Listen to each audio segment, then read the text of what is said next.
You don't like the grizzled cop who doesn't play by the rules. who uses unorthodox methods to solve crimes. Tell me where the witness is. In this world, In a one world. man can bring in a world where one man can bring justice to the city. And he says stuff like, "This city is not big enough for the both of us." You're like, what? I work alone. I don't need a badge to solve this crime. Yeah, you do. Actually, right here it says you probably need this badge. Like you can't just. I like the. And he has to give up his badge during the climax, and he's still gonna do the job regardless. Like, come on. You know what? You don't need to fire me, coach, cause I quit. Give me your badge. Give me your badge. Get out of here. You're off the department, Jones. Do you hear me? You're out. Meanwhile, I don't need this department. I'm a lone wolf. Detective. You don't know how to play with others. Meanwhile, they're saying this to like Eddie Murphy, bro. Yes. In a buddy cop movie, you're like, this guy, come on. I have a theory. I feel like Eddie Murphy. Wow, sorry, another Will Smith reference. I feel like Eddie Murphy was replaced by Hollywood by Will Smith. Yes. I feel like if you think about who the biggest actor was, and then when Eddie Murphy's star kind of at the same time Will Smith was. It's weird. I feel like in between those was Wesley Snipes. I feel you, but different movies. You know what I mean?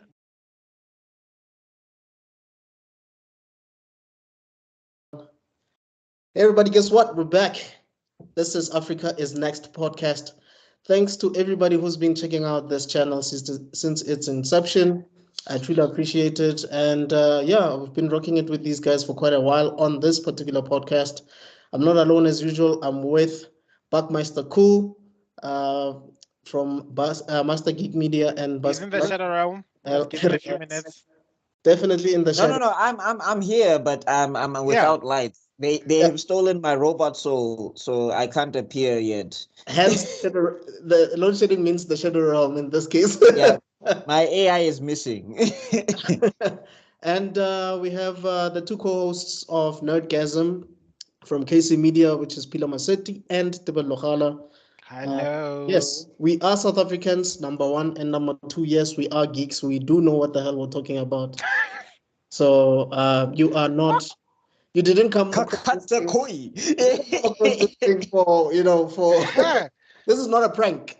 Somebody woke up and chose violence today. We actually know what we're talking about.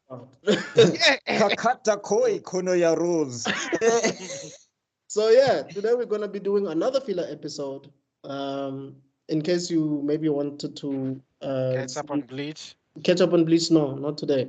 It's just gonna frustrate you. Make you feel angry. We're just gonna be doing PLUTO. I'm just whipping out all my anime weeaboo Japanese. Let me do my dramatic side eye. Does it frustrate you? Yeah. You feel regret, anger. You know what he needs? He needs like the pain music that the world shall know pain. Oh my God. Shinra Tensei. We're just going to be doing PLUTO. PLUTO came out recently. So PLUTO is a total of 8 episodes, which are basically more than 45 minutes each. So it's quite 45 to an hour. Yeah, 45 to an hour. And basically PLUTO is an anime adaptation of a manga that came out in the early 2000s from a guy called Naoki Urasawa. Oh, this is that old. Yes, sir. Well, I mean, yeah, it does have my brother did say that it does have an old anime art style, so I guess. But, like, I didn't figure 2000s. I figured way later than that. Yes. So, yeah, Naoki Urasawa basically is a mangaka. He's done work such as 20th Century Boys, 21st Century Boys, Monster. He was involved in, what's that one? I'm forgetting it now. But anyway, yeah, so those are some of the projects that he's worked on. He also has a series called Mamben. I don't know if you guys are familiar with Mamben, where he goes around talking to other mangaka who have done other things, like Roichi Ikegami, who did something called Sanctuary and has been working with a man called Brozen or Shofu Mimura. So yeah, it's I highly recommend people to watch Mamban. It's really good. Mr. Extraordin has like a black belt in nerddom. I thought I was a nerd. Jesus. What do they no, do? no, no, They no. just hang out. Like, No, what I kind of- think we need to identify that each one of us have got our four different niches. I have specific memories of scenes or, or awesome moments back in the back of my head. When it comes to trivia, Mr. Extraordinary is your man. Yeah. Yeah, actually, that's your special. Yeah, you were saying you don't have a speciality. Like, you knowing all of these guys, like, bro, you saying names I've never heard on this list. Oh my God. Yeah, that's true. Yeah, but yeah, just to wrap it up. So basically, this guy has a tendency of doing two series at the same time, right? I mean, he was hospitalized at a point because, like, yeah, he's just one of those guys. He ADHD. He came up with not to go on a tangent. Sorry, not to go on a tangent, but did you guys hear about the strike in Japan where the people are just like, nah? The animation studio. Yeah, apparently the animation studios people are walking out now, and some of the mangaka are like, Isn't that what's happening with Studio Mappa? Yeah, apparently, yeah, Studio Mappa. Apparently, everybody was like, "No, we're going home to our families now. We're tired of living in this basement."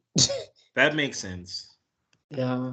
Oh, I'm gonna have to make a disclaimer. Don't hospitalize yourself, please.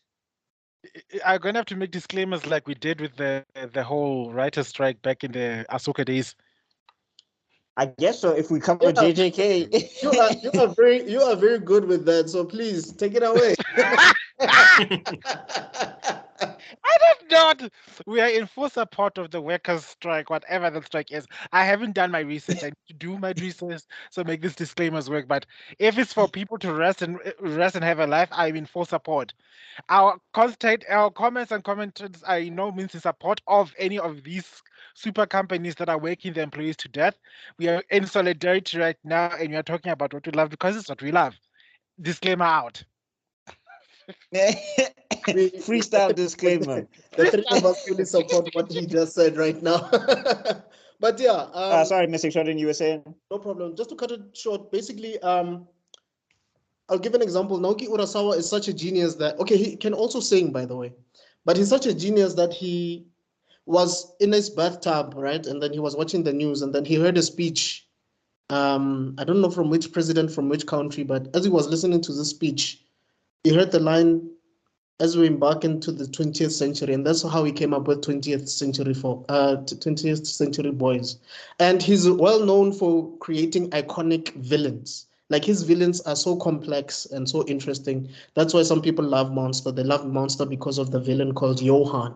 But in 20th century in 20th century boys, there's a villain called Friend, who is like a cult leader, and is very, very interesting. So anyway, PLUTO is based on a chapter from Osamu Tezuka's old manga called Atom, or Astro Boy, translated into American.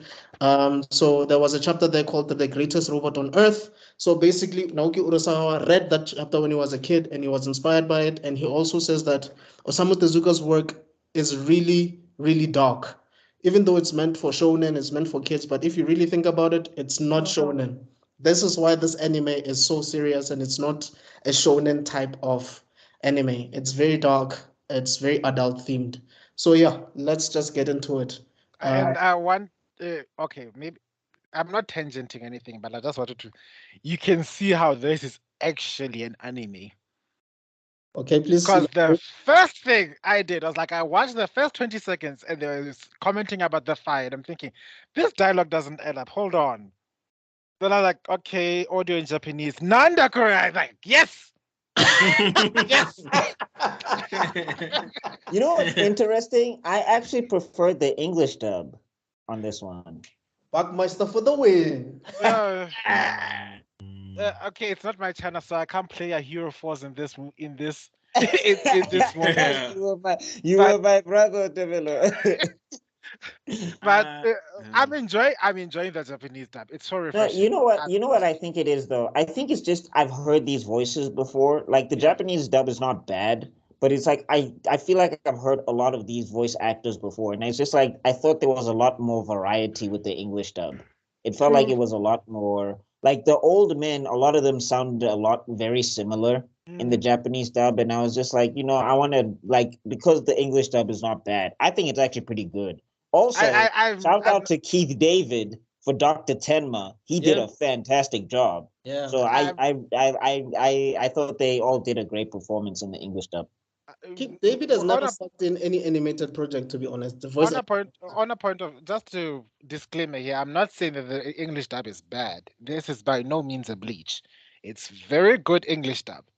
I'm just saying I found the fact that the dialogue and what they're saying fits in the sentence frame for me in Japanese sold it for me. It's like, oh, okay, this I can call anime. Remember we were busy arguing last week about Blue-Eyed Samurai, whether it's anime or not. Right. And right now, what I'm feeling like, it's like the guys from the guys who made this series and the guys who made Blue-Eyed Samurai are busy making I'm busy making opinions of what they think about Europe and Japan at the same time. Yeah, that's actually pretty funny. It actually took the studio 4 years to complete this project. No, it shows. It shows the I still think I could have used a bit more action. Like I get that Naoki Urasawa. How do you say his name? Sorry, I missed Urasawa. Yeah, Urasawa Sensei. Yes. What sorry in Japanese? I'm a gomen. There we go. Urasawa Sensei. But like I think I could have used just a bit more action. I would have liked to seen the robot because like they talk about these robots and their capabilities. I would have liked to have seen a little bit more. I mean, of course, in the first episode, and I know we're not there yet, but Gizict gets his swaggiest walk when he like when you start realizing there's something up with this guy where he just starts walking different, and you're just like, hey man, what's Alango? Because I thought this guy was a regular person. I didn't. With a wife having PTSD flashbacks, and I'm thinking, oh, it's going to be iRobot all over again. Jiggy. Like, oh, okay. Yeah. Yes, like, I want to walk like that now. That was like a JoJo Stan walk.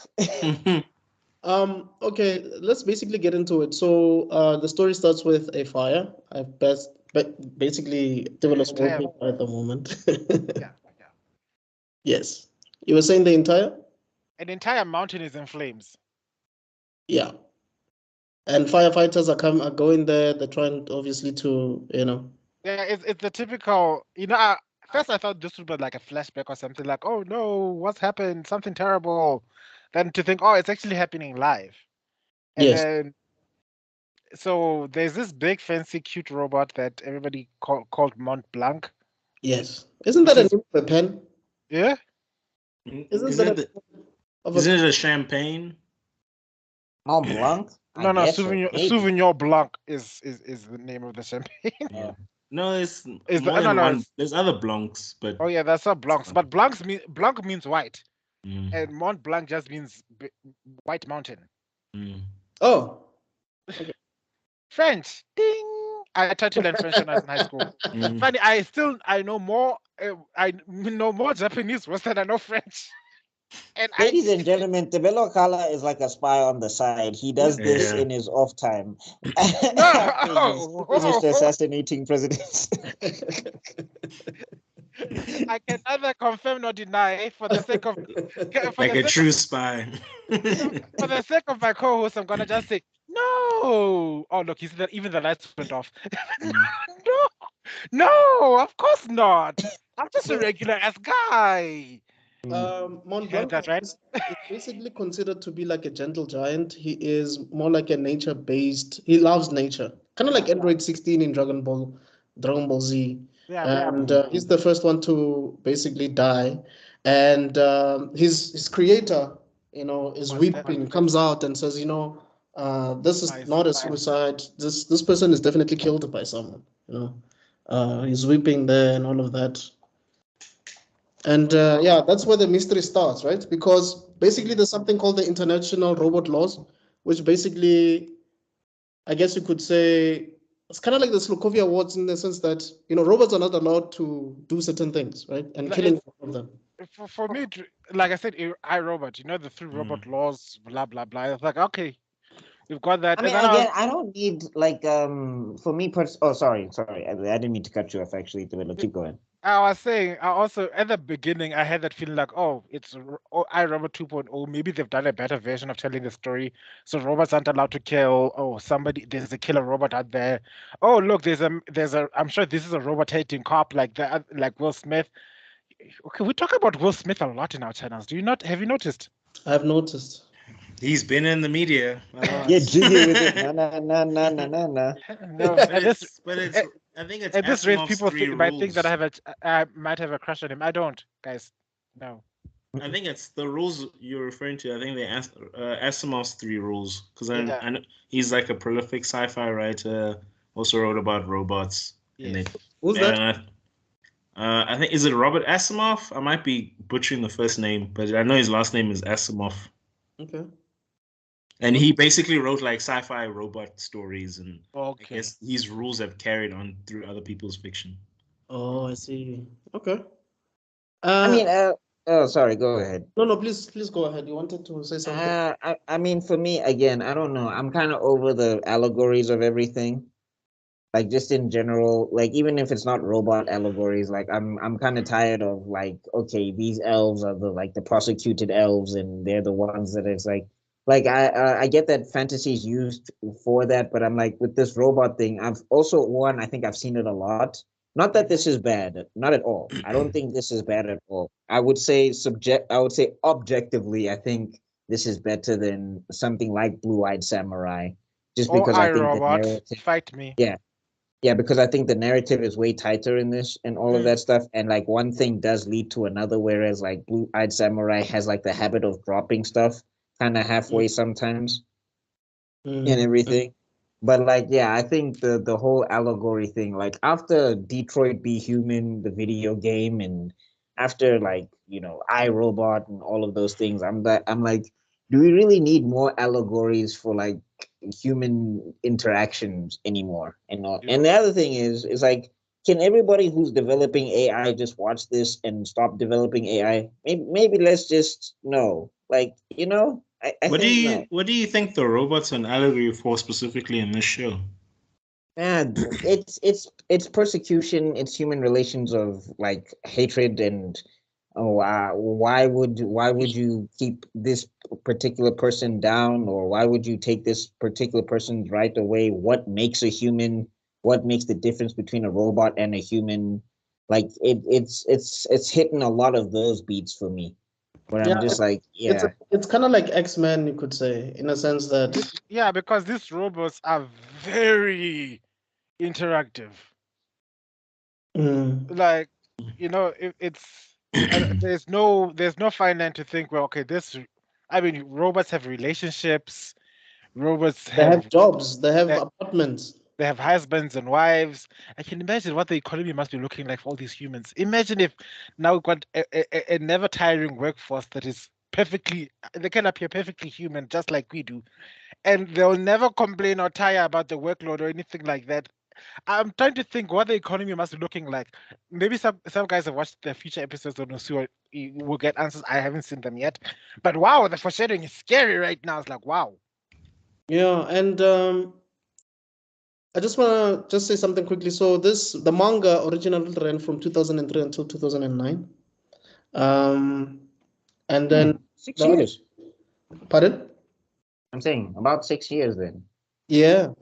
Pretty good run. And it's amazing that they fit all of this into 8 episodes. I mean, okay, that the runtime makes sense, but still, if we have anime that's way longer than this, with manga chapters that are way shorter than this, I'm sure. Looking at you, Attack on Titan. So I'm sure they got rid of the fluff and stuff. I will not be the Attack on Titan defender here. I'm tired of it. Don't you talk about that show. What show? I've never heard of it in my entire life. But yeah, I guess the mystery, well, let's say the scene basically ends with the main character who wakes up. This is Gesicht, right? He was Is basically he the main character? I don't know. I feel like he gets the most screen time, but like I don't think this is told with like a main character narrative. It feels like the world is more the main character than like a specific character. Well, I he can is the answer. point of view character that you get to see for most of the first episode per se, because Oh, true. we get introduced to that world through his eyes, and that's why I Yeah, call him a point of view character. We can't say he's the protagonist right now, or anything like that. What we yeah. see is we have a world. There's robbers, which for some reason are fascinated in sharing each other's memory disks. I sometimes I feel like, is this an allegory for sex? Damn, bro. Stop Yeah, sharing. I can't and say also for sure, but like from watching Monster, I would definitely think the detective is the protagonist because I've got a funny feeling it starts off slow. We're still setting up the world. We're Yeah. setting up the players. Yeah, that's true. And That's then the true. story is gonna kick in. I can't say for sure. I mean, I've only watched the look, first two episodes. I know why Bike Master is saying what he's saying because he watched the whole thing, and Oh, okay. so No, have but I. I'm even saying from like the first two episodes, like he doesn't give off like protagonist energy. It doesn't Mm. feel like he's like as much as he's the point of view character, you don't spend a lot of time in his head. You kind Yeah, of spend a lot of time in the world around him. which Yeah. is a Mm. which is a nice angle because I'm sick and tired of those type of narrative, those type of I call them like I forgot the type. It's a writing technique, you know, like Protagonist Kun. The what? it's a writing technique. Mm. Like when You know, I've been having an. not to quote a terrible book. Oh yeah, you're saying before I interrupt you. Also, I was just saying that you know that I've always had an issue with Naruto being called Naruto because Yeah. like you're basically limiting the potential of your story by calling it the name of your main character. You I know, don't know, but like if we look at something like Blue Eyed Samurai for a sec, like Mhm. you know that they're talking about Mizu, and you know that Mizu is like the main character. You know everything is going to be told through her in the story, and yeah, I think it's just like it's a preference thing. Like because yeah, I do prefer spending time with a singular character and getting invested in their story type of Mhm. thing. I mean, this again, not terrible in the slightest. But I, it's I, that thing of like Game of Thrones where like I may pick a character to invest in, and then it's like because it's not focused through their eyes, I'm like, yeah, I don't have that guy for long. Mhm. mm, No, the story technique I was talking about is like a narrative, like a first person narrative or something like that. I forgot the oh, terminology. They used it a lot to oh, writing the things like I walked over to that person and I spoke to Jasper and he said this and this. So basically, you are the POV character in the book, where the books from even a few decades before, it was basically that character out there. You are watching this world, so you're like above this. You are you are the fourth wall, basically watching this story unfold. So I'm liking this because I'm the fourth wall right now. I can see different acts of different character arcs and stuff, but I'm not necessarily watching this. I'm not necessarily inside the one robot detective I get it. watching everything from his Mm. perspective, because then But for me it limits my perspective on things. the two books I can think about that are talking about what you were talking about regarding a Yeah. POV, first person narrative, is Great Yeah. Gatsby with Nick Carraway, and the second one is A Study in Scarlet that introduces Sherlock Holmes for the first time, where Mm. we're actually learning who Sherlock Holmes is from Watson's point of view. So I It's do. also they also do it a lot in books like Bram Stoker's Dracula as well, because it's basically a compendium of little articles from people's perspectives. You don't see, oh, I am Dracula, I'm doing this. So it's I like, oh, mean, I met Count Dracula here. not to like go on another tangent, but like I think it was like in Batman Tales of the Dark Knight, it was like an animated movie thing. I don't know Yeah. if you guys saw that. Yes. Yeah, They yeah. they do that as well in Oh there, yeah. where Batman like appears bigger in people's eyes than he is, and all of that Mm. stuff. And Some people think he's I a think there's only robot. Yeah. one. I think there's only one shot. There's only one like in the one shots where it tells it from Batman's perspective, something about pain or whatever when he's going to his training and something. Is it I not think that's the only one. Gotham by Night? I think Batman Gotham No, by not Gotham by Night. I think it's Tales of Gotham or Tales of the Yeah, Batman it or was something. some anime-esque type. No, I remember it very well. And I know the one you're talking about, those skateboarding kids, right? Mm. Yeah, we've yeah. we've And got then also that. there's the policeman and all of that stuff. Yeah. The other one that Batman they is on did, fire. At the the end. other one where they did it was also, I believe, the one with the smiley face with the eyes. What's the name of that movie? The smiley face with 3 eyes. I keep on imagining that big blue guy with a penis. What's his name now? Oh, wow. Is this animated or live action? It was live action. It was based from Oh, a Watchmen. graphic novel. Watchmen. Watchmen. Oh, there you go. Watchmen. Oh, Oh. blue penis. That's funny. But that's how I remember. You mean I'm calling Watchmen blue penis from now on. Dr. Manhattan. Every time I watch that movie, you know, the sad thing is I convinced my dad to come watch the movie with me. The way I felt so embarrassed, I was like, Oh no. You know what? I'm happy you brought that up. I mean, obviously, I don't know the ending yet, but I did think of Watchmen while I was watching this. Because it's got a lot of similarities in terms of deconstructing the genre. It's a detective story, multiple perspectives. I was kind of like, oh, Watchmen, but with robots. we've Yeah. looked And back, even Mont Blanc is basically Dr. Manhattan. No, he's the he's like a comedian, I comedian. guess. Yeah, he's Oh, the yeah, comedian, that's- but like a that's way that. better, The way first better person who died. reputation. Yeah. Yeah. Mm. Okay, no, I get you. So And you could say we do have an Ozymandias here, but yeah, anyway. So I don't think he was Ozymandias. But anyway. we'll find out. Stop spoiling Yeah, things that's for us, my young find man. out next time. Find out So, in the next episode of. going back to the story, yeah, like we said, Gazint is waking up, seems to have dreams, you know. He then discovers that okay, Mont Blanc is dead, and he's basically investigated. There's another case that he's busy with, actually. Yeah, he finds that there's a murder. Some lady, I don't know if it's a lady or a guy. Poor thing, dead. Was an advocate of those robot laws, basically. No, well, apparently, like what he's doing is like it's like kind of following a trend because like Mont Blanc was like beloved by everybody, and he was like one of the world's most favorite robots and all of that stuff. Literally stopped a war, caused people to stop fighting without any bloodshed. It's like, how? Yeah. Did you drug them? I was thinking at that point, like, I think we need a Mont Blanc right now, because what's happening in a certain country right now, I will not name because this video might be taken down. They certainly need a lot of peace. Yeah, well, yeah. And then also like what's this? And then the guy who also gets killed is like an advocate for robot rights. So it seems like it's correlated in a sense that like whoever's doing these things to the robots is also doing these things to robot advocates. Yes. All of that stuff. And what I also like is like you can see that this guy also deduces things like a machine, you know, because only a machine would think, this could be a machine that kills. I need data from the only other machine that kills I can think of. Oh, it's over there.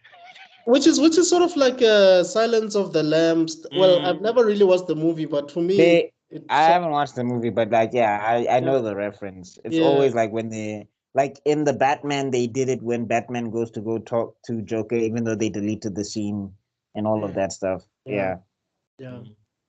So basically, he goes to see a robot that killed someone 8 years ago. Yeah. And this robot basically, obviously, it's an AI, and basically the people tried to figure out why it did this. They analyzed it. They tried to figure out if there's a malfunction, and there was nothing. They couldn't find anything. And this robot is proud to say that to the detective. Look, like you must be. They are so terrified. And they're too scared to even kill me right now. It's like, wow, so proud. Yeah, didn't they put like a tank in front of him in case something happens? Yeah, and they stabbed him. And I'm just like, also, this is red flag number one. Don't make these things. Everybody that's busy with AI now, no. Like, I think we could. Microsoft just hired the guy from, I think, OpenAI to Who? develop Lord. AI. So Because thanks, Okay. Bill Gates. I'm no, just saying, because he got fired from the Yeah. current company because he told everyone we need to regulate this shit. It's going Mhm. to go crazy real fast. Mm. And then you're fired, and then Microsoft was like,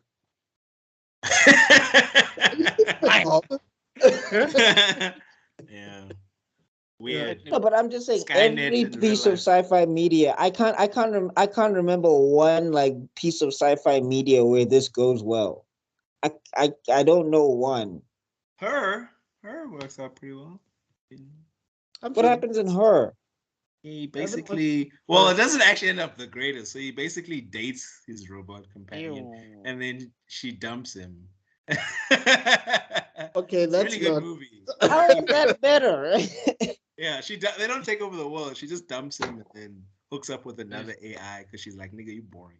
Yeah. Oh, Yeah. Now we should look up the term. It would be interesting if that is actually the prequel to the Joker. You're like, oh, Yeah. Joaquin Phoenix was done. wait, is that the Joaquin Phoenix movie where he falls in love with his phone? Yeah, that one. Oh, this AI is not looking good, bro. Every piece of sci-fi media is like it's eventually gonna kill us. Love, Death, and Robots is also another example. We Well, should- and I mean, unless you have like an R2D2 or a BB8, then Yeah, well, they got For the every Force, so none of R2D2 those robots. No. Be warned, guys. For every R2D2 out there, there's also a chopper.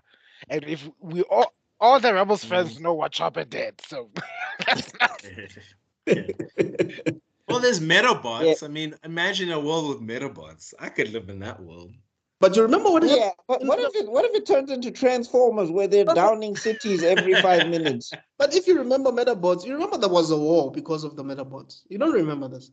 yeah, and then the Metabots themselves chose not to continue with this war. They just thought, damn, we fucked up. Yeah. Oh hell no, we never do this ever again. We're gonna stay being toys. Like I remember the villain was like, now you know the truth. Take over the world. And then the villain's like, well, I think I was having fun being a toy. Yeah. No, like, what are you doing? Take us back. Yeah, like I'm saying, for every Metabot, there might be a Skynet and the Terminators.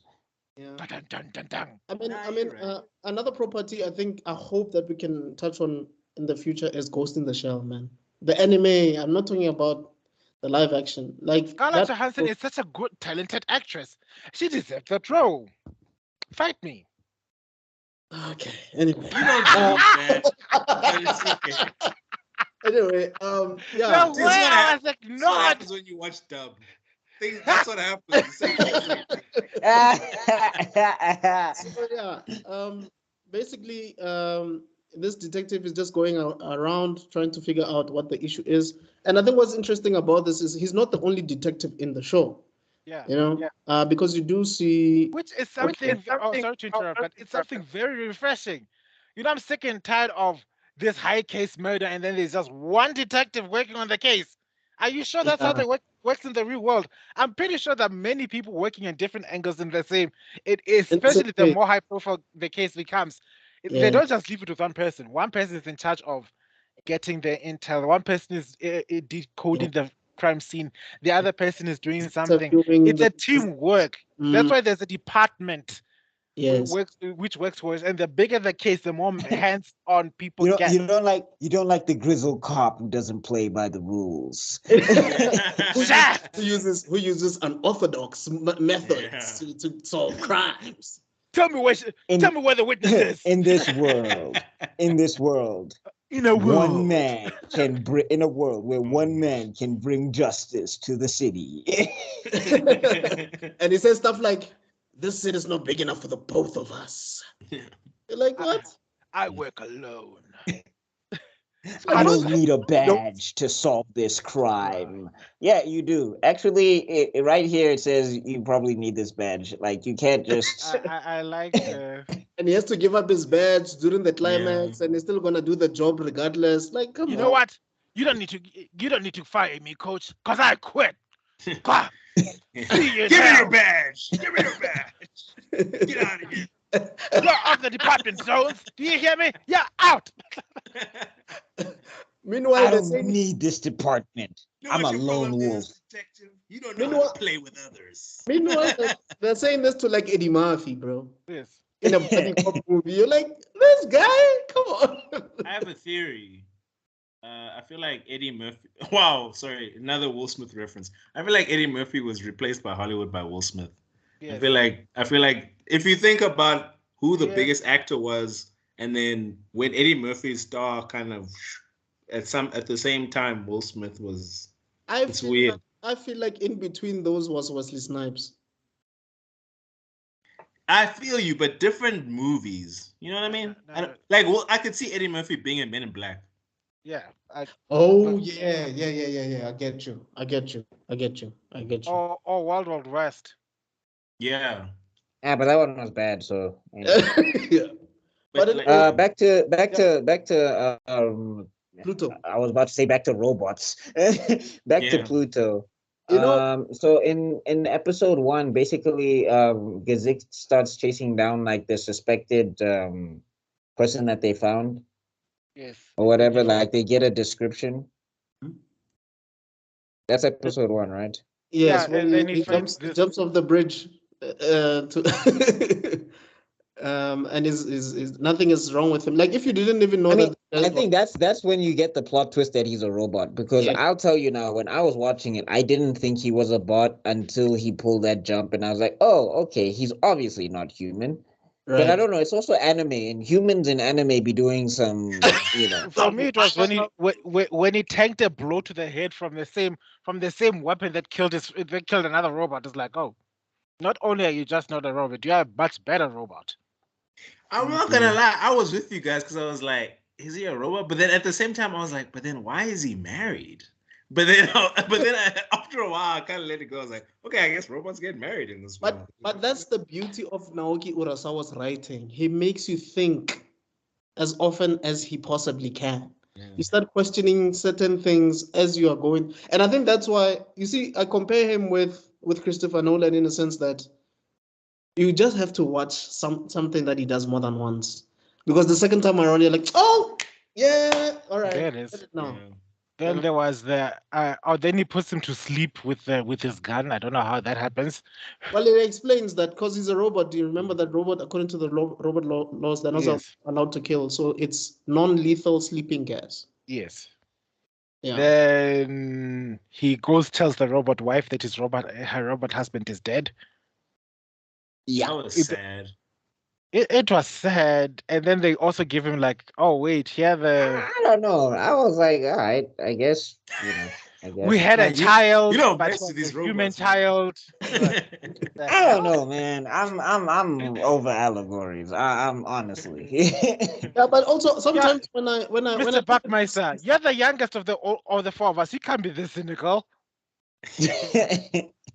It's robots, man. It's like every time Optimus Prime dies, they rebuild him. So it's just like, okay. Yeah, I wanted to get there. Like when I was watching this, I was thinking, Thomas, can't you just like repair? Isn't there like a repair company? Yeah, I was about to. Yeah, because then I found your husband's memory chip. Okay, put it inside me. Yeah, but the thing is that the whole thing is like the AI is tied to more than just memories. That's why I had to ask that question. Is the memory chip thing an allegory for Snoo? Because they seem to want to do it a lot.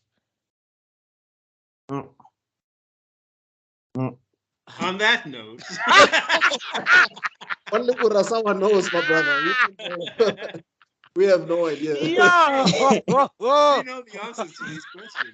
Don't forget to No. Comment down below if you know that. Below. Is robots? And that's not in a window, please. Down below means down below. Comment down below. Below the video, all right? Just comment below this Don't video. go too low. Don't go too low. Anything else? Yeah, no. Just below the video, like below, like below time, views, all of that. Mhm. Don't press the wrong buttons. No. Okay. Oh, my stomach. Okay. Breathe. You Anyway, started this, started this. Mr. Chip. you know what? I feel like I asked an our honest, backgrounds. innocent I feel like our question. backgrounds are Mr. connected Brain Chip. to our personalities for this episode. He What? came with fire, bro. You came with you came with all the heat and the smoke today. You know, feel us all chilled. And Yeah. No, I didn't. This is coming from people accusing me of being a super spy. Yeah, only super spies would try and turn a chip into something that is not, try and But turn a chip, twist a chip somehow. Uh-oh. Can I be blamed? I just saw the way they were talking about these chips, and then how that prisoner robot was like, "Let's exchange chips." So like, why? You can just ask questions. Yeah, but I Am I think wrong? what I liked about that scene where he gives the wife her husband's chip is she saw something, you know. She was able to see something that he probably might have missed. So I think that's the whole point of this chip trading thing where yeah, I don't want to spoil it, but I think Buckmaster knows what I'm talking about, where this chip sharing thing allows another robot to be able to detect something that the other one probably didn't. So it's a smart way. But like that, it's also like a weird deviation also, because now it's like, is the AI so advanced that it can make mistakes? Because it's just like, it basically means that they Wow. went full circle. Like humanity just went full circle and just made more powerful humans that are just going to be problematic for them.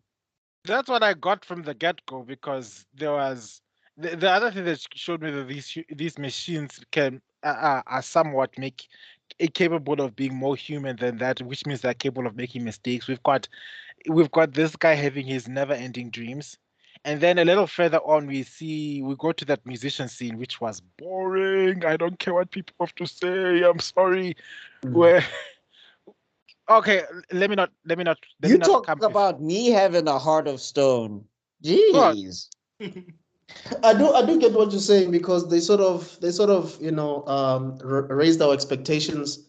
Then it just goes back. It just goes to this arc that is so slow paced. Okay. But I just wanted to highlight that that machine desires to stay away from war.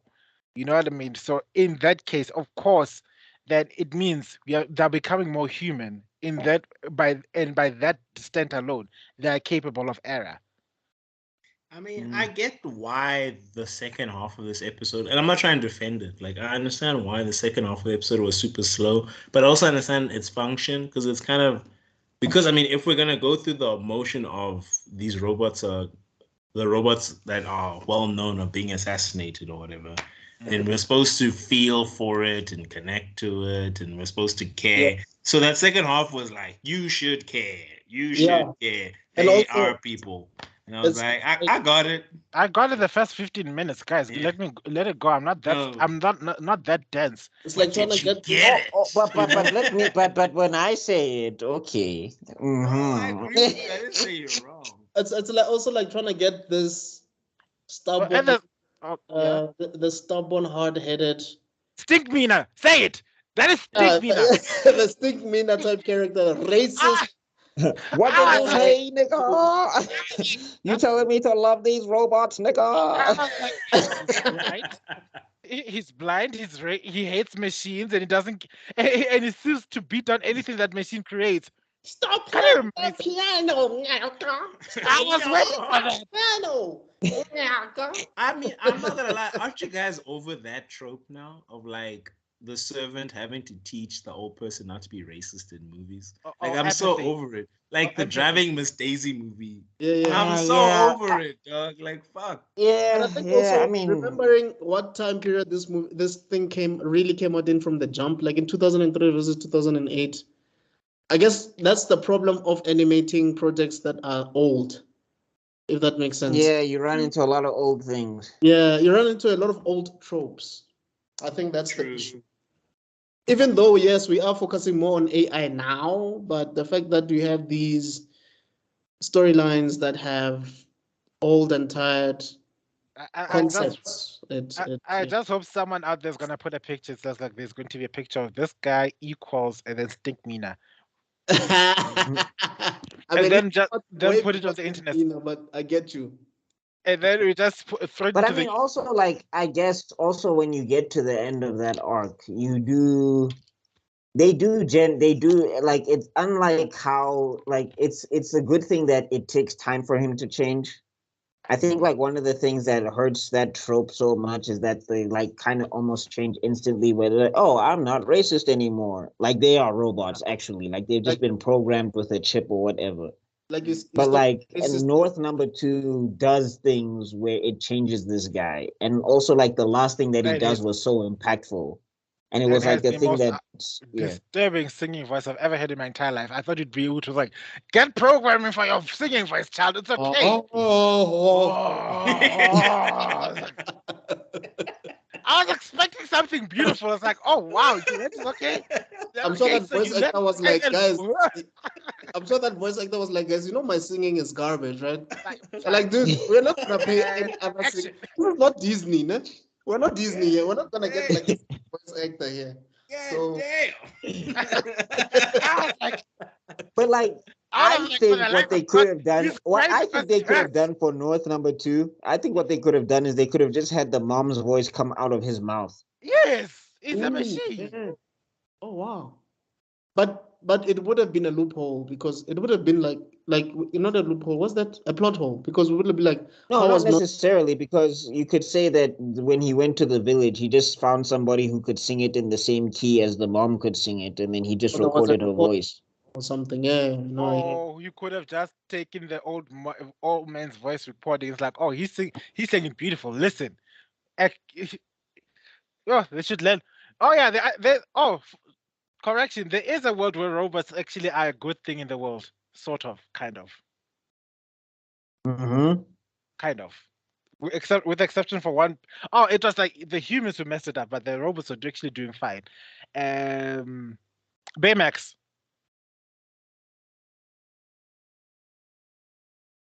Well, Baymax was fine, Big Hero 6. Big Hero 6. But he's Yeah. the only he's the robot. only one.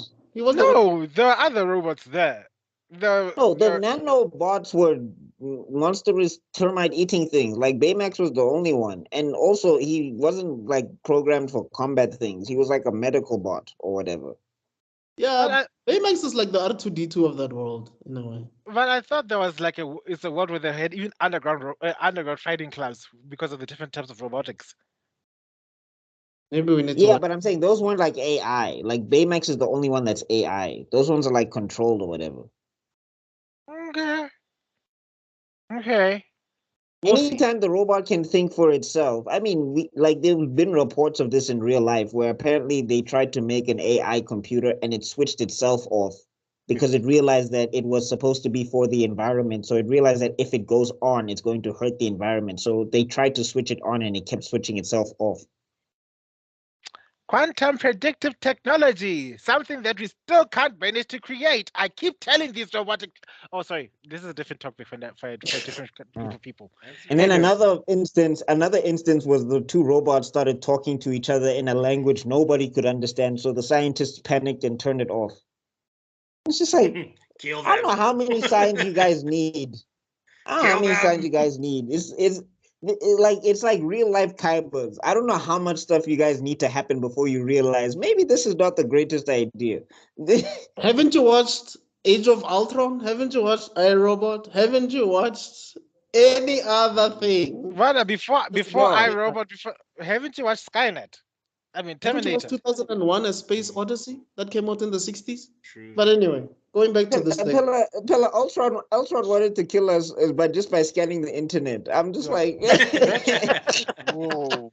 It's gotten much worse. Just reading those Jada comments is like, no.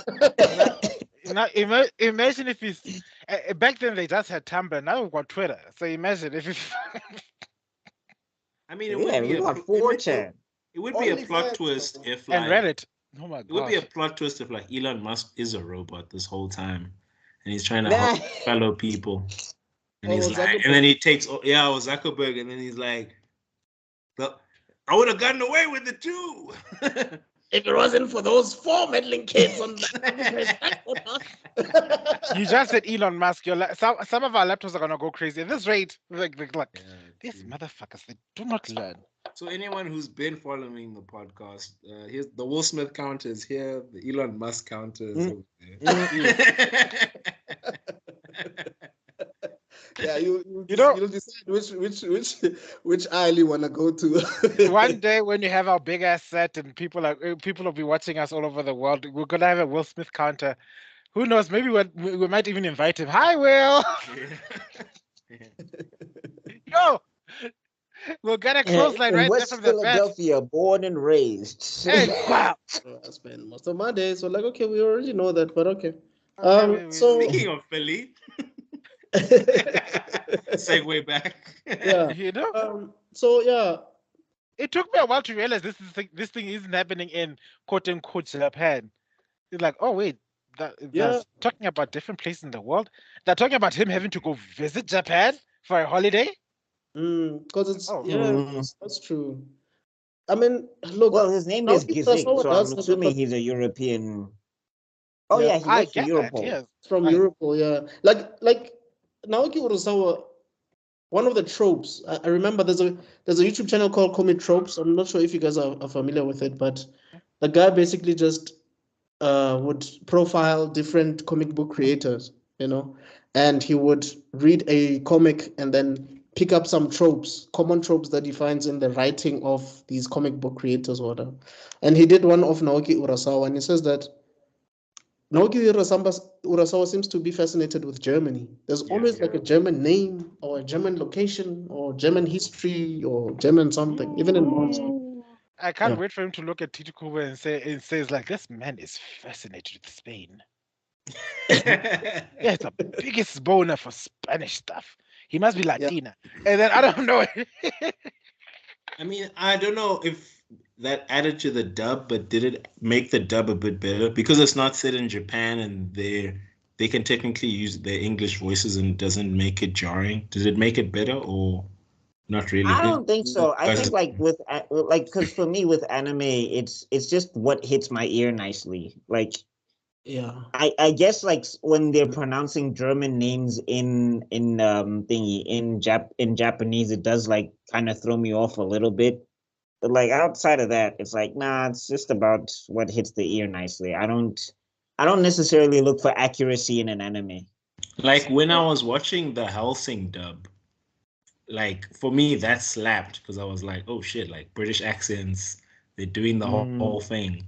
It was weird to watch it that was the one time where I thought the dub was. Yeah, thank you. I think I just noticed. I'll add it to the group of dub shows that are actually quite nice.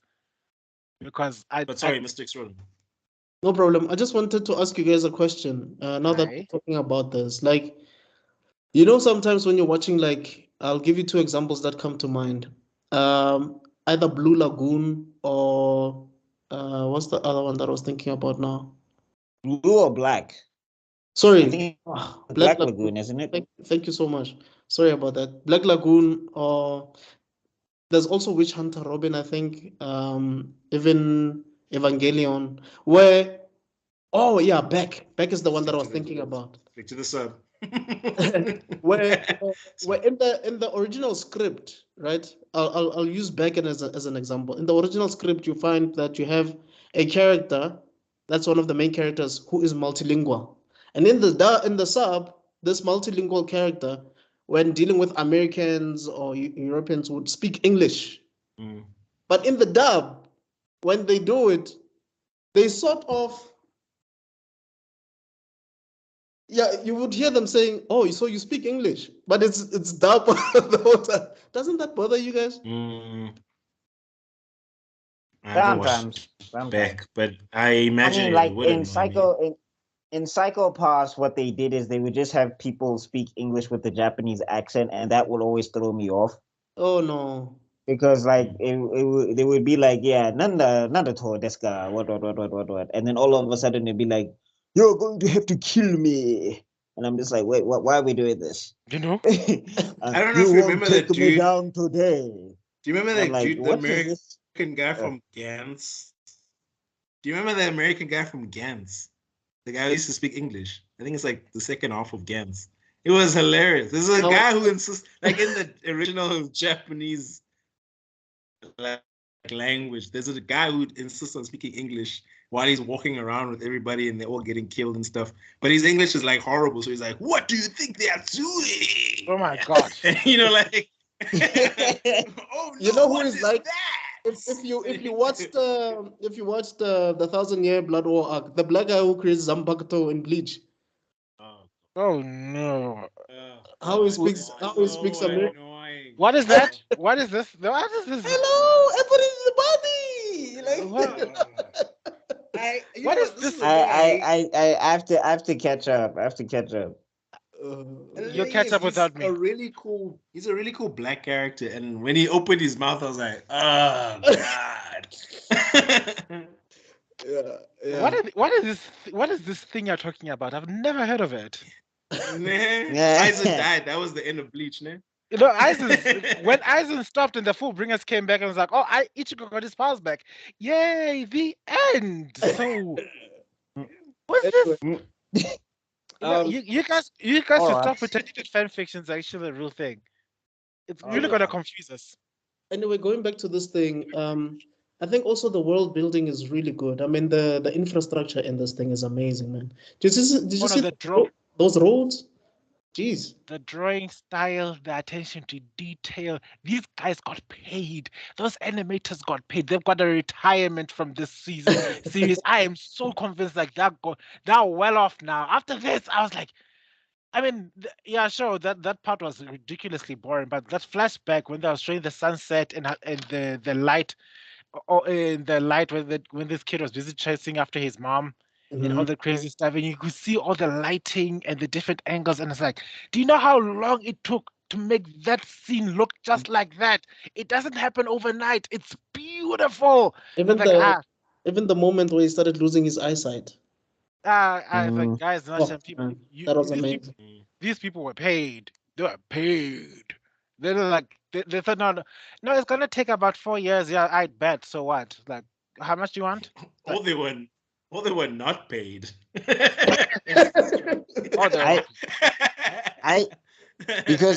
I saw that JJK fight scene and I was like, bro, these guys didn't get paid for this. Oh my God. Oh God. Yeah, but that's the worst cliffhanger. That's the worst real life cliffhanger of all time. Like now we can't Bleach. In real life, bro. Because we can't watch JJK now. You can continue watching JJK. You can read the manga. Oh, that's why you're in the darkness. You're the dark side right today. Yes, let me join back, Master. Mr. Extraordinary, give yourself to the manga. To the manga. It is the only way to find out what happens. Yes. I shall Your not thoughts betray you. We will know all of the story, Mr. Extraordinary. Join us. No, I will not give in to the manga. I shall be a hardcore anime man. Like my father before me. Wait. The manga has more plot twists than you can even imagine. Hold on. We need to get this scene right. I'll be right back. Oh, no. What is he getting?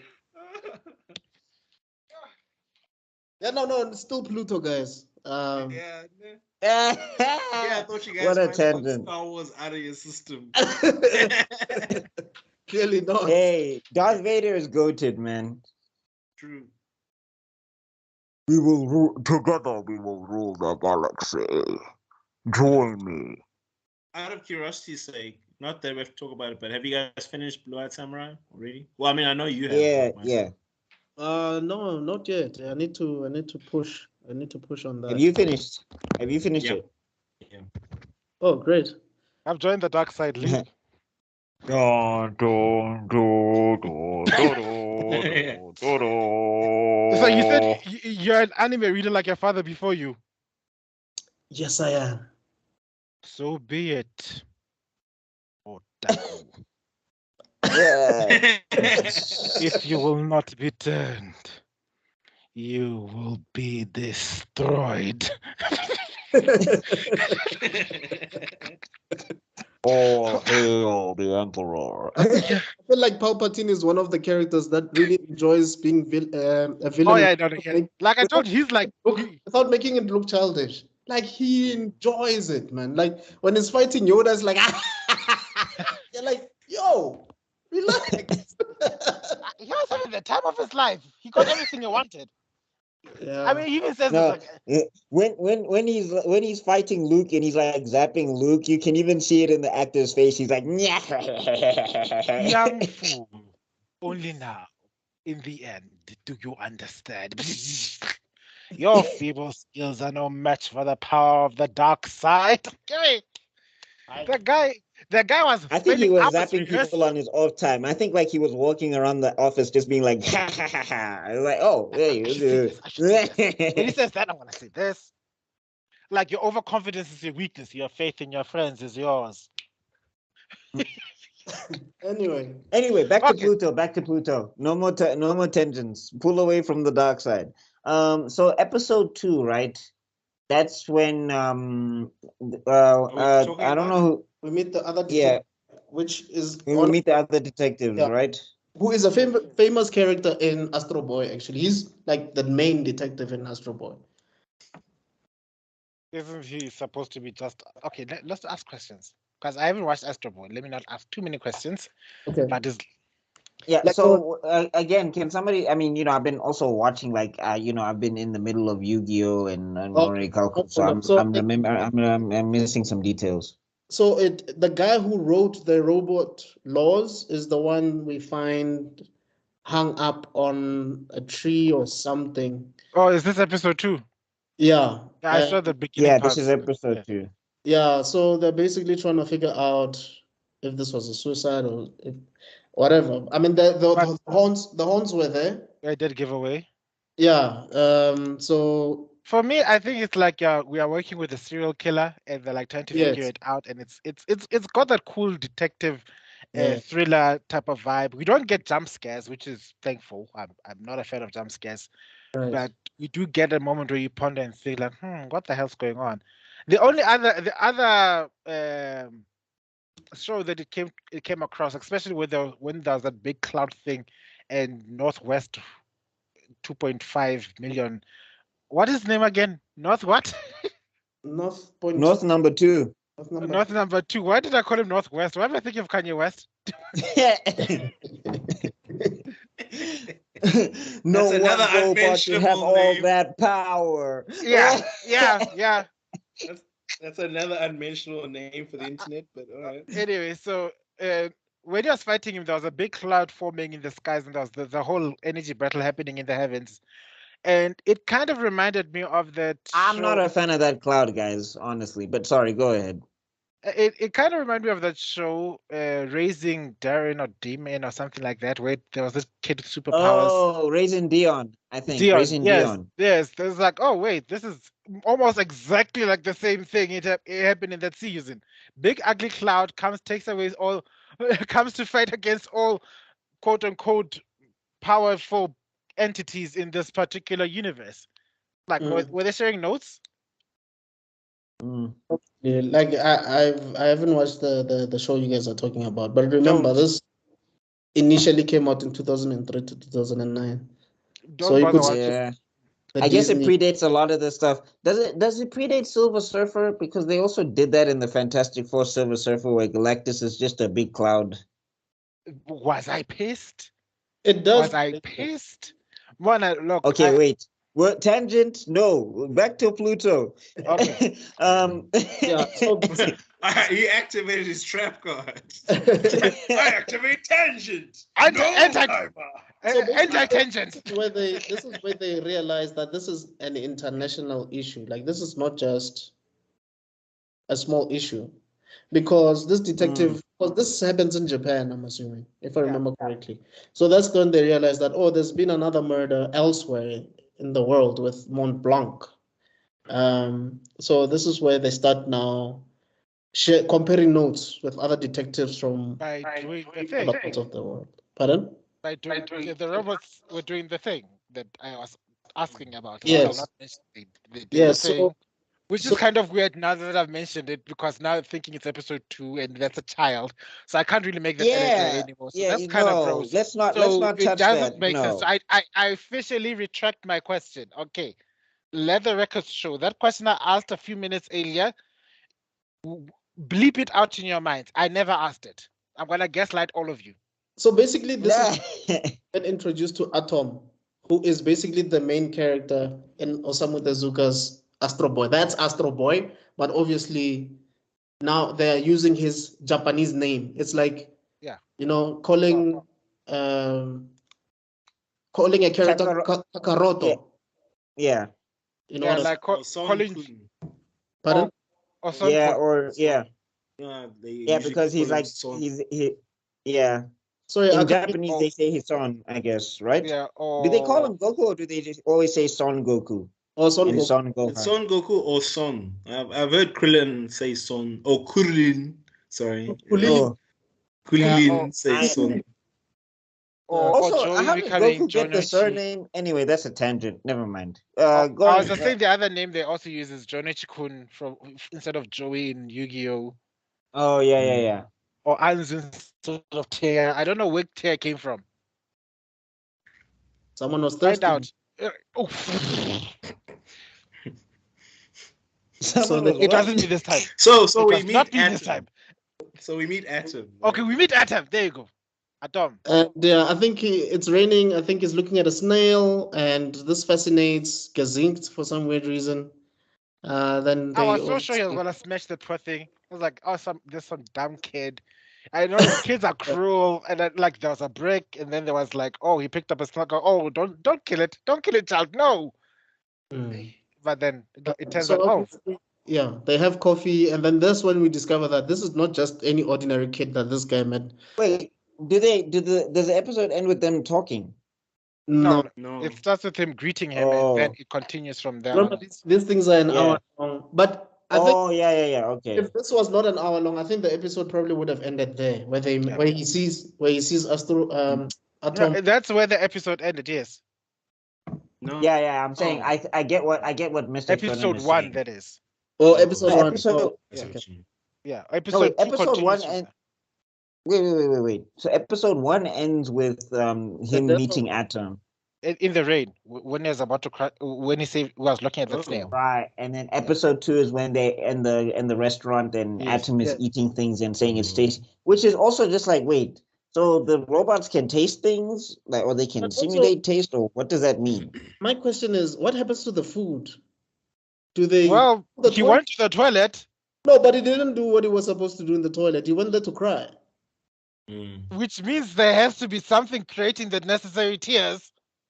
No, but remember what he said. He said he's not going there to do a number 1. He's just going there so that he pretends. Pretends to be doing it. I think this is where some of like the logic gets a little bit confusing for me, but I'm like, that's not the point of the story. It's not the point. Because doesn't it mess up your wiring? The food goes where it needs to go, apparently. You know? Yeah. It goes to make you more sleeping gas. Yeah, I guess. Yeah. So basically, that's where they're trying to figure out, the correlation between all of this, because the detective is telling him, and that's when we realize that, okay, basically, Atom is sort of like a peace ambassador of sorts, because while other of the robots were actually in war, like North Number 2 and Hercules and what's that other guy? I forgot his name. Brando, Montblanc, yeah.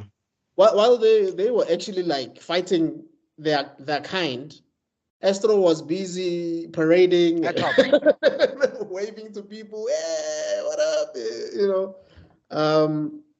So anyway, they share information, and Astro says, look, I'll just take what I need from your memories. There's no need for me to check other stuff. Atom, dog. Yeah, Atom. Atom. So they share that information, then they depart, and based on everything that Atom saw, that's when he goes to the toilet and starts weeping, because it's like, wow, which is sort of like a Charles Xavier moment for me, because Charles Xavier has empathy. If you remember First Class, Okay. reading Magneto's mind and seeing his childhood and all of that. Those two were dating. Fight me. I'm not sure if you guys want to add anything to that. No. Yeah, that was. Oh, go ahead, Pillar.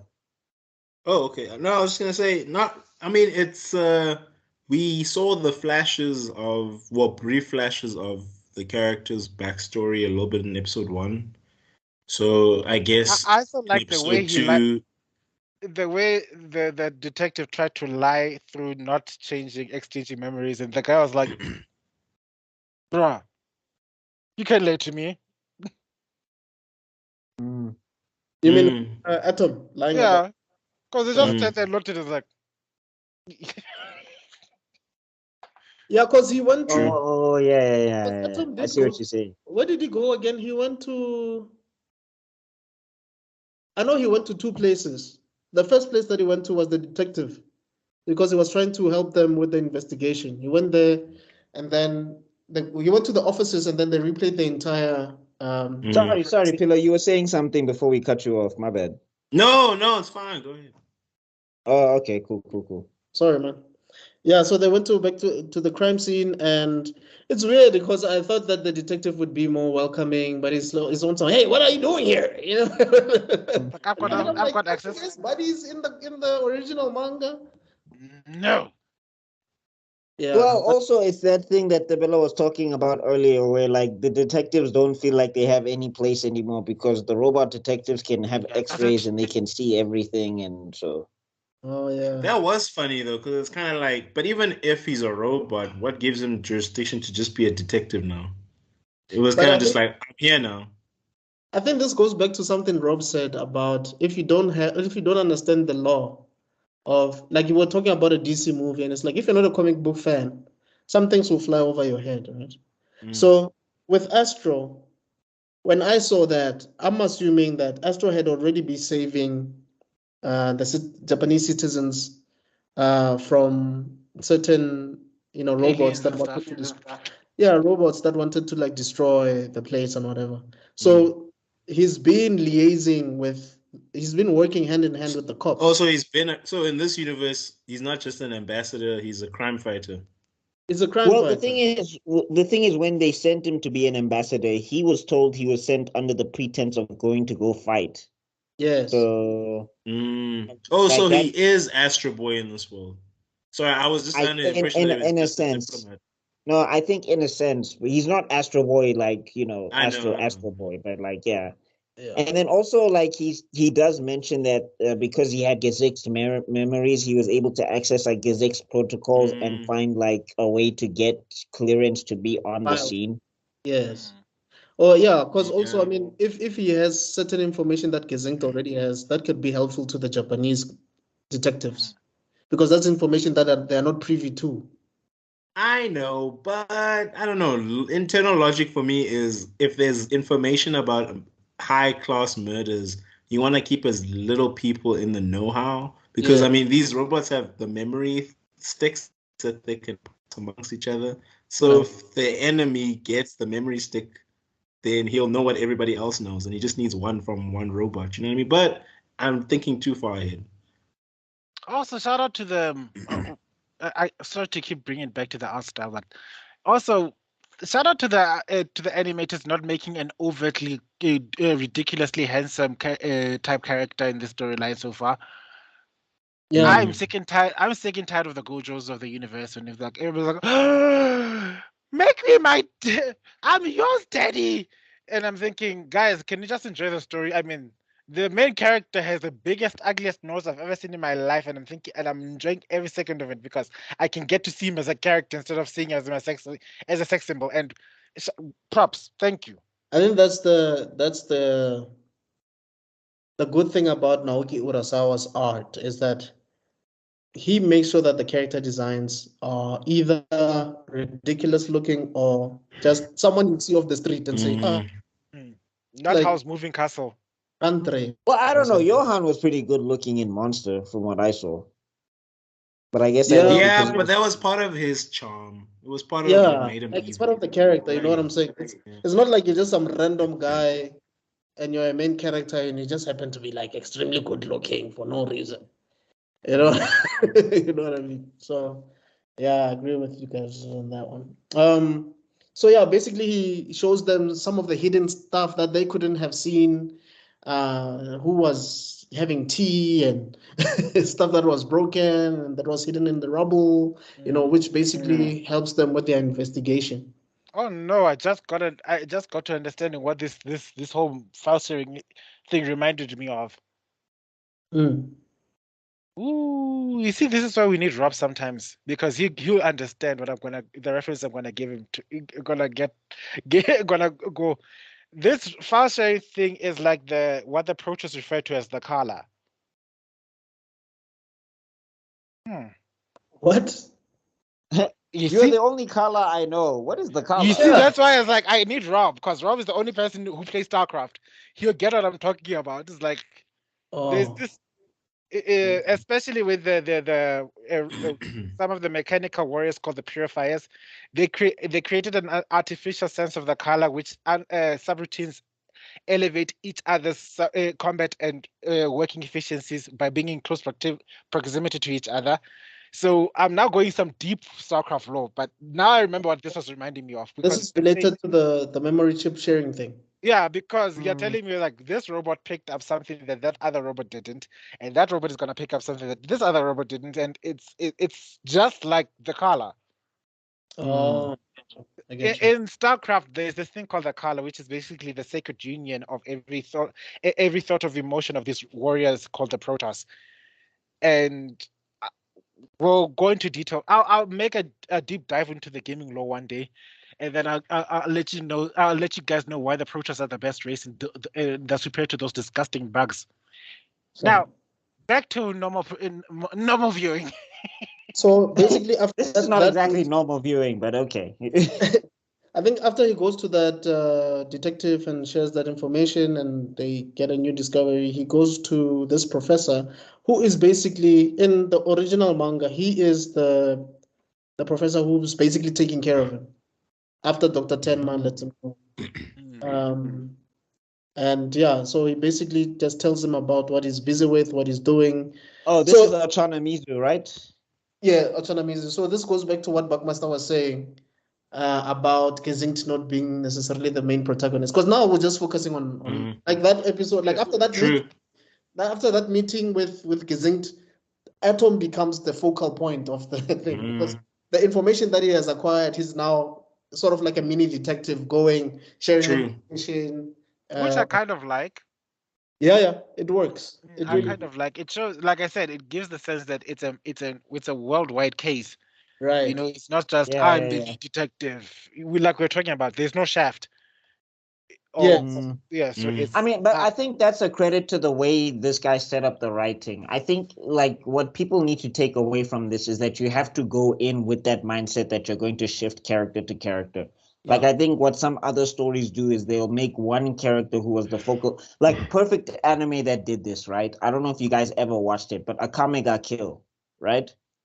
The whole show, you've seen it through one character's perspective. Isn't that terribly sad? Isn't that terribly sad one where the... Yeah, almost every character almost a character dies per episode, basically. Yes, it's like...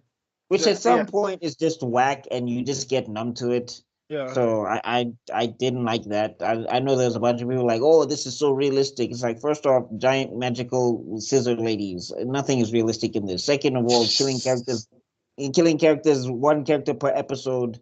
Eventually, I'm just gonna be like, all right, who dies next? Who dies today? I'm not interested anymore. But like they basically tried to pull a bait and switch at the end where they were just like, no, it's about Akame the whole time. Hence the title, Akame got killed. And I'm like, you can't do that. You can't just decide now that this is a new main character after you spend so much time focusing on this character. Right. So with Naoki's work here and what he's doing with this, it's not like Monster where you're focusing on that detective and or was it a doctor? I think it's a doctor. Yeah. It's like you're focusing on that doctor. He told this story in the sense of, I'm going to shift character to character from jump. You can tell in the way he's executing it. Right.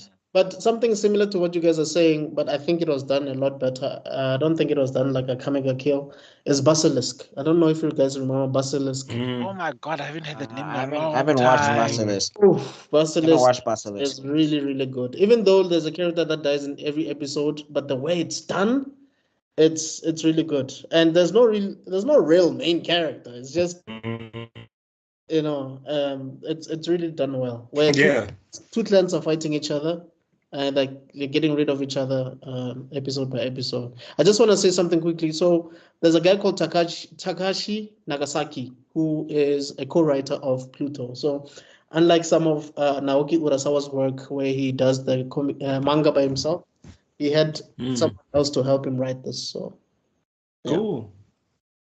Yeah, I don't know if there's anything you guys want to add regarding the second episode. You guys can let me know. But well, I don't know. Again, I would have liked to have seen. I think even in this first two episodes, even though we get some of it from Gesicht, I think Gesicht is the most active character so far. I would have liked to have seen like a little bit more of an action scene of sorts with this style, because they like even in this first two episodes they like tease some stuff, some hectic stuff is going to go down. Even the animation at some state, like at some point, changes dramatically from how it's been presented before, and I'm just like, I would have liked to have seen him done more than just throw a kick. I think I get what you're saying, that you don't really like the cloud thing because it blocks the action sequence. Yeah. Instead of actually seeing action in the clouds, you're hidden from it. I think there is a point to it because it keeps it mysterious, but I mean, we could have gotten something. This is giving me a sense of the four of us, it seems like Mr. Buckmaster is the most shonen of the four of us. Definitely, from the criticisms, Yeah, of course. Shonen, we need action. Yeah, definitely. To keep our attention. But I mean, but I'm saying if you're going to show me fancy robots with high-tech weaponry, I'd like to see them use it. You know what kills me? The way you're talking about it and the fact that you haven't watched Code Geass breaks my heart, because from what you're complaining about, you would love Code Geass. Yeah, I think you would love Code Geass. Yeah. I mean, Code Geass, the tricky part is just, it's that thing of where I'm going to like the character, but he's going to be doing morally reprehensible things, so it's going to be like, ugh, but we'll see. I'm probably going to check it out. Why? Okay, this is going to be a tangent, like a mother effer here. Yeah. But why is it so horrible to watch bad people doing bad things in a TV show? Why can't we just accept that it's a TV show? No, I mean, it's a personal thing. It's not a societal thing. I'm not one of those people where, the anime is ruining society or whatever. It's just like, it's a thing if I like the character. Like, for example, I hate Light. So watching Light do bad stuff, I can be like, oh, okay, I can't wait for you to get caught. But like the way they describe Lelouch is supposed to be like a very likable character. So now if I like this dude and he's doing morally reprehensible shit, it becomes like, oh man, damn it. Did you have to? Damn it. Lelouch is not likable, but I hear you. No, but it's at the same time, the moral reprehensible shit that Lelouch does comes nowhere near as bad as things that Light does.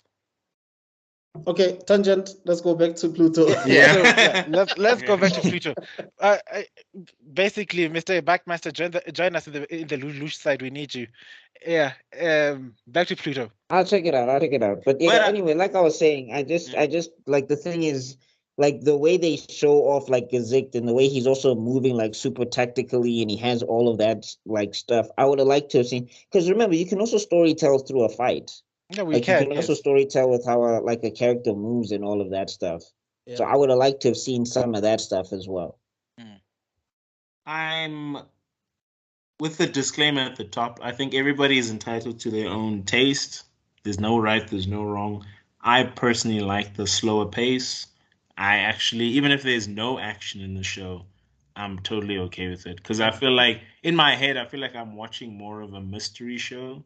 So I don't necessarily need any action. Like, for me, this is like a girl with a dragon tattoo, you know what I mean? Like, I'm watching a mystery. I don't necessarily need any action sequences in it. If they are good ones, I'll obviously enjoy that too, but I'm looking for something different. It basically. reminds me of, you remember with Game of Thrones, I think season 1, there was not much action, but we were so convinced that everybody that they say is a great warrior. We believe we believe that Lannister. Guys, can you hear me? Yeah. Because I Yes. thought I was glitching up a little bit. I thought, okay, they've come for me at last.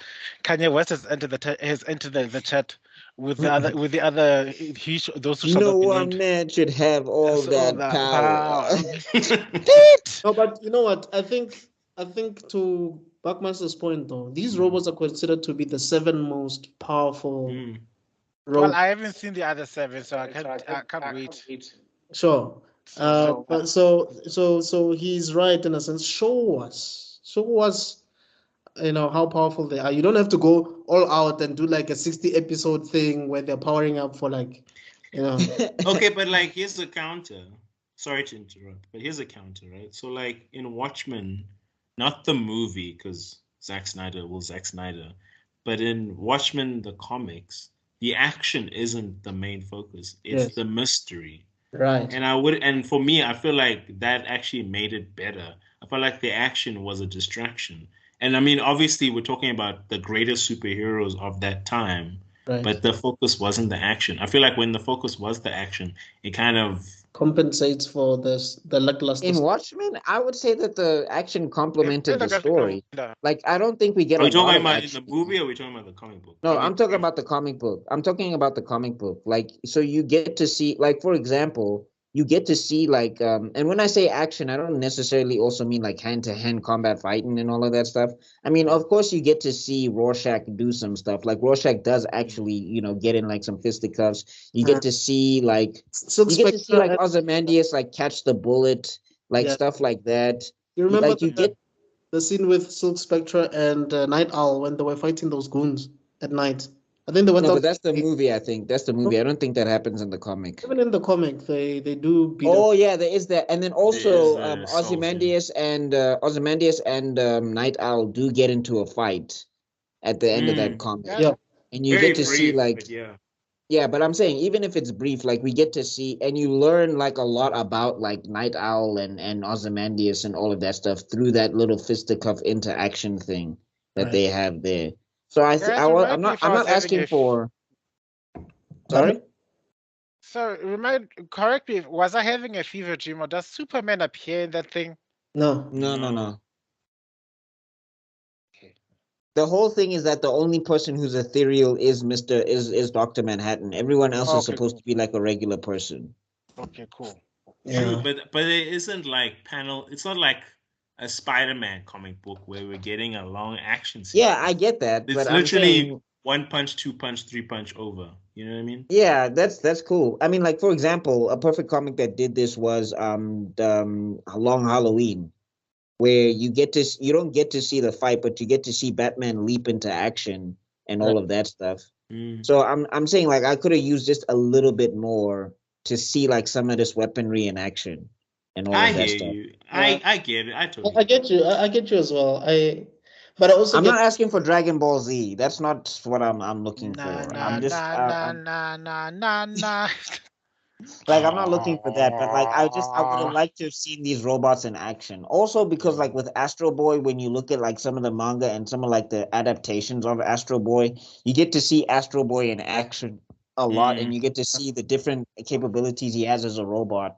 So I mean, I would have just liked to have seen some of the capabilities of the robots. Yeah. Okay. I also wanted to say that.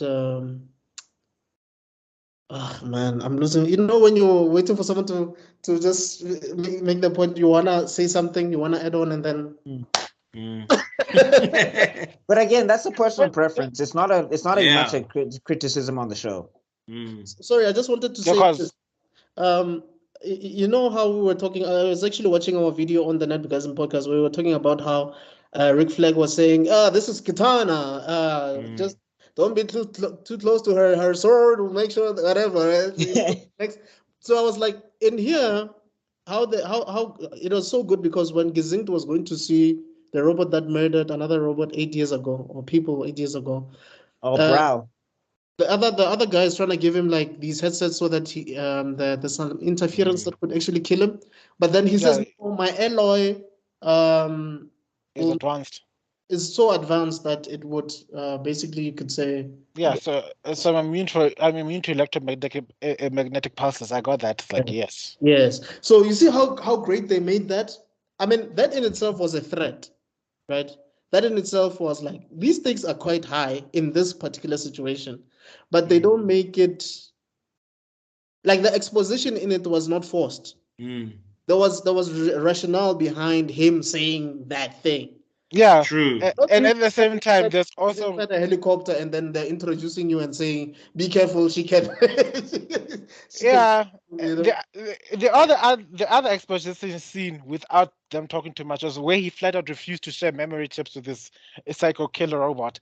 It's like, oh look, let's exchange memory chips. Like, take these two pictures. Like, bitch, he doesn't have to say like, I'm not gonna touch you, disgusting memory thing. It's like, no, look at these pictures. Give me the information I need.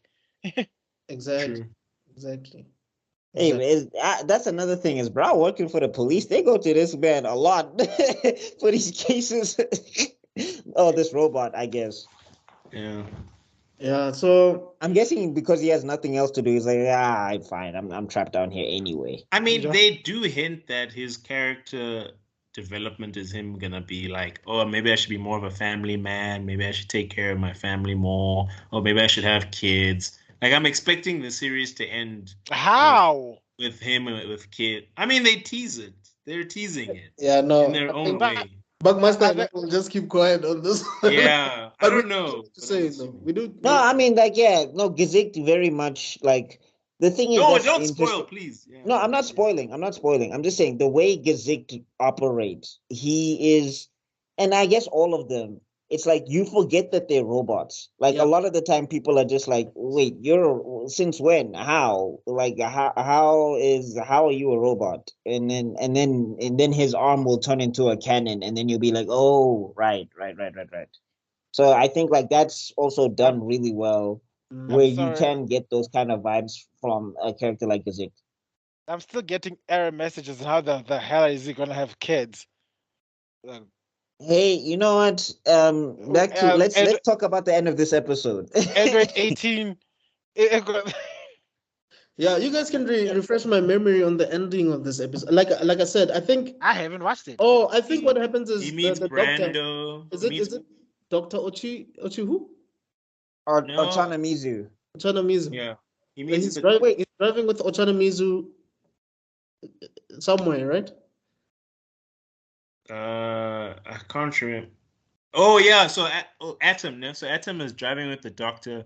But I think at this time we got two plots running at the same time.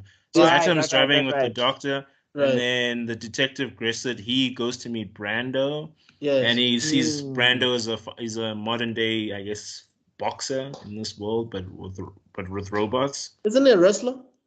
Yeah, I guess so. It's like wrestling. Yeah, it's like wrestling / boxing. I don't know, but it's some combat sport with robots. And then he's wearing a robot. He's a robot wearing like a huge robot, right? Yeah, he's like a robot that gets into a mecha suit. Yes. Yeah. I know, right?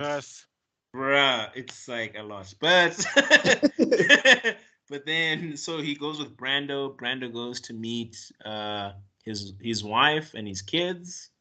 And he basically tells him, oh, dude, there's a killer around. You're probably next. Take care of yourself. And then the dude's like, nah, I'm going to take out the killer. I'm going to do it myself. But then before he does that, he basically, promises his kids, like, I'm going to take you guys to the zoo. And as an audience member, we all know. This is Goku promising Chi-Chi that Gohan is not gonna fight Cell. You're like, this is that moment. No. It's there's always that side character that promises something before he dies. Like, no, the thing is like they did it too much. It was just like there was too much family going around. There was too much. I'm like the best dad in the world and all of that stuff and yada yada yada. And then I was just like, I watched too much anime here. It's the Kenshin. You won't leave us for Kyoto, are you? You're gonna come and stay with us forever, aren't you, Kenshin? Of course, Kari-san. I promise. Next day. So basically, Brando gets his mecha suit, and then he drives onto a road in the middle of nowhere. and then the cloud approaches. But I'm Okay, saying, you so- see, but like, he also basically takes his Yeah. that's weird. He takes his head. It's like Power Rangers when they Yeah. do the Megazord. Yeah. Takes his head onto the mecha, leaves the rest of his body in his car, or whatever you want to call it. In Yeah. his vehicle. But I think the mecha also takes something from his chest. I don't know if Yes. that's his memory board or his programming. power or something. Yeah. Processing power or whatever. And then he goes to fight but also one thing we need to mention is his friend, like his closest friend, is called Hercules. Yeah. And he was meant to fight Hercules. Like they needed to have a match. Mm. But then he wants to sort out this mysterious killer before his match with Hercules. And Hercules was also one of the robots in the 39th Asia War. Yes. yeah. Oh, and they also give the backstory of the Asia War. It's Oh, yeah, basically yeah. it's basically the Iraq War. Basically. Ooh, Yeah. ooh. Because That aged wonderfully, didn't it? no, the reason they did Yeah. is so that they could show their connection to Mont Blanc, who died in the first episode. Like they were with him Yeah. in that war. Where we also saw Atom doing that whole parade thing. But yeah. Yeah. Okay, I think we've got 8 minutes of power left for a certain individual. Oh, right. sorry. I mean, just the last thing. Does Brando bite it in episode 2? Yeah, he does. Yeah, it does. Yeah, like that's what I'm Surprise, saying though. surprise. Is like I would have liked to have seen some of what he does. I would have liked to have seen how he was fighting this thing and all of that stuff. I mean, again, big gust of wind, sure, but I would have liked to have maybe seen him get bounced around in the big gust of wind and all of that stuff. Yeah. Have you guys heard that song, the Pharrell song, the like a gust of wind, Yeah. and blow my mind, like Yeah. That was the killer. That's the killer of Pluto. Yeah. It's Pharrell's song. Yes. It's the gust of wind. This is like the best way to show Daft Punk without showing Daft Punk. You know? It is. So yeah, basically, obviously, this thing is OP, guys. Like Yeah. at this point, this thing is OP. Like if you try and attack this thing, But also, it was just like, yo, listen to Gesicht, please. Like, why are you so Fighting it. oh my god. I'm not going gonna- back to what you said about the color, it just seems like if you are a powerful robot and you're amongst the 7, you guys have a link of sorts because you can communicate with each other for some reason. But it also, I don't know, I might be reaching too much into it, but because these guys were in the war, they all seem very PTSD, suicidal. Yeah. Like they want to die. Like even who's the robot that died in episode 1? Number two. Oh, Mont Blanc. No, the one that plays piano. Yeah, North northwest. number 2. North, whatever. Like I feel like, bro, you didn't have to rush into the cloud. Like, why didn't you call the cops? Why didn't you just why didn't you just evacuate the old man? You didn't know what the Yeah. threat was. Was it coming after you? Was it after the old man? I think these robots sort of like have an obligation to save mankind. We get that, yes. And the smartest thing is to preserve life instead of going headfirst into the Yeah. unidentified danger. But like the other thing is like, what's this with this cloud, right? Like the way they describe it, especially like if you're talking about like the North number 2 situation, like he like these robots are constantly doing the math in their heads.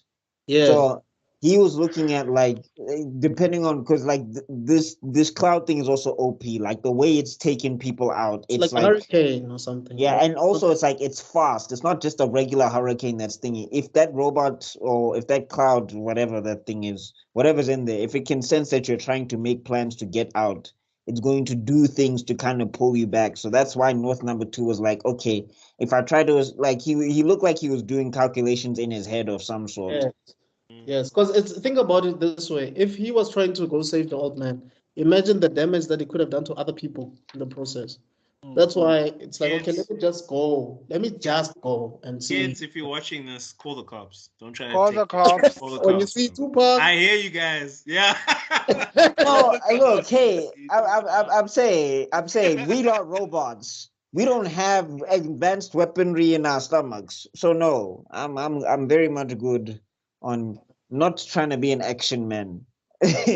Greatest hero of them all, Action Man. Should we do final thoughts for time? Yeah. Final thoughts.